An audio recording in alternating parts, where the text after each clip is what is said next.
All right, in this video I'll be unboxing this right here, the Canon RF 35mm macro IS STM lens. That is a long ass name, let's get into it. All right, so here we go, here's the box. Let's open it right up. So the reason I bought this lens is basically because right now all I have is the 50mm f1.8 lens, which I'm actually recording this video with right now. And for what I do most of the time, which is videos like this, the 50mm is just a little too tight of a lens. I'd rather have something wider so I can get the camera closer to me and really get a lot more in the shot. And also it has macro capabilities for when I get B-roll of, you know, whatever cameras and lenses or whatever I'm talking about in my videos. I like to get nice close-up B-roll shots. And with the 50mm, I can't really get that close to the subject. So that's another reason, and also because of the stabilization. So anyways, comes with some manuals right here.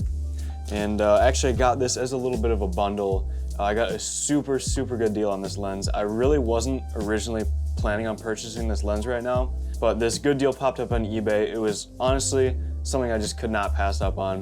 So I got the lens, and it's basically new. It was listed as open box, so basically new, with the Canon EW52 lens hood, which this lens hood costs like $50 separate from Canon, which is kind of stupid for this small of a little item. But this lens with the lens hood in the original box for $380. Now this lens retails at $500 plus a $50 lens hood. For $380, it was something I just couldn't pass up on, so that's why I picked it up, and because it's really the perfect lens for me. I love 35mm focal length and macro capabilities with image stabilization. I don't need an adapter, it fits right into my EOS RP. It's pretty much the perfect lens for me.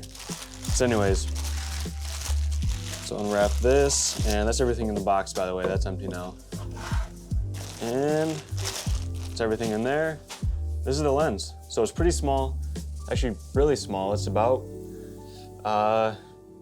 just a little bit bigger than the 50mm f1.8. Definitely smaller than the 50mm f1.8 with the adapter. A lot smaller than that. It's got a little bit of heft to it. I mean, it feels really good construction. But again, it's the cheapest Canon RF lens, and it's not an L lens or anything like that. F1.8. It's not like an f1.2 or anything like that. You know, like the RF 50mm and 85mm. They're both 1.2 lenses. This is just f1.8. It's not an L lens, but I've heard really good things about it, about how sharp it is and just high quality it is for the price. It's right here, autofocus, manual focus switch, image stabilization. There's not much else to say about it. It's got the control ring, which none of the EF lenses have. It's obviously in Canon RF mount exclusive design, or whatever you'd call it. So that's actually pretty nice. So I can basically use this for my ISO, and then the other two dials on my EOS RP for aperture and shutter speed, which is great. But anyways, there's not much else to say. It's a 35mm lens. It comes with, you know, the box, some packaging. I mean, that's really it. It's a pretty simple unboxing overall. So I guess I'm gonna throw this thing on and kind of give you my first reaction and first kind of test with this lens and see how it looks. All right, here we go. This is the RF 35mm f1.8 lens. Autofocus is on, this is it. It's at f2.0 right now because my light's not really dimmable and it's already probably a little too bright, especially if I move closer. It gets pretty bright, but f2.0, RF 35mm, this is my first test shot with it. So far, I mean, it looks really good. The camera's a lot closer to me, which is really good for this situation, so I can see myself in the screen a lot better. Then with a 50mm, I had to back up quite a bit. This is it. I mean, it's a 35mm lens. It's not an L lens. You know, it's nothing too crazy. So there's not anything like really super special about this, except that it's just a great lens. From what I've heard, I can't say anything from experience yet. This is my first shot with it, so yeah, that's that. I mean, it's a 35mm lens. I'm excited to test out the macro capabilities of it for getting B-roll of, you know, different camera gear or whatever I'm reviewing or making videos about. I think it's a perfect replacement for the EF 50mm f1.8 for basically a few reasons. Number one, because it's the cheapest RF series lens, and the EF 50mm is, I believe, the cheapest EF lens. And so most people that buy the EOS RP or the EOS R and buy a 50mm f1.8 lens with it, They buy that lens because they're on a budget. Maybe they're not professional, they don't want to buy a $2,000 lens. And that's why the RF 35mm comes in, because it's the cheapest RF lens.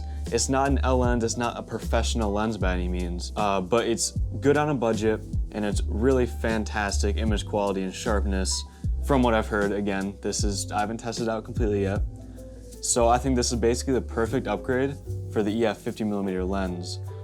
Because of the price to performance ratio, the lens mount, the RF mount, it's got the control ring. It's basically just an upgraded, a little bit wider EF 50mm f1.8 lens. Now it is like 5 times the price if you buy it new, or 4 times the price, whatever it is. But again, I got this with the lens hood for $380 used, open box, used-ish. It's a fantastic deal. The cheapest RF lens, I keep saying that, cheapest RF lens they make. And from what I've heard, it's fantastic. So that wraps up this video. Thank you so much for watching my quick unboxing. Make sure you stay tuned for more videos about this lens and the EOS RP and other stuff like that. And I'll see you in the next video.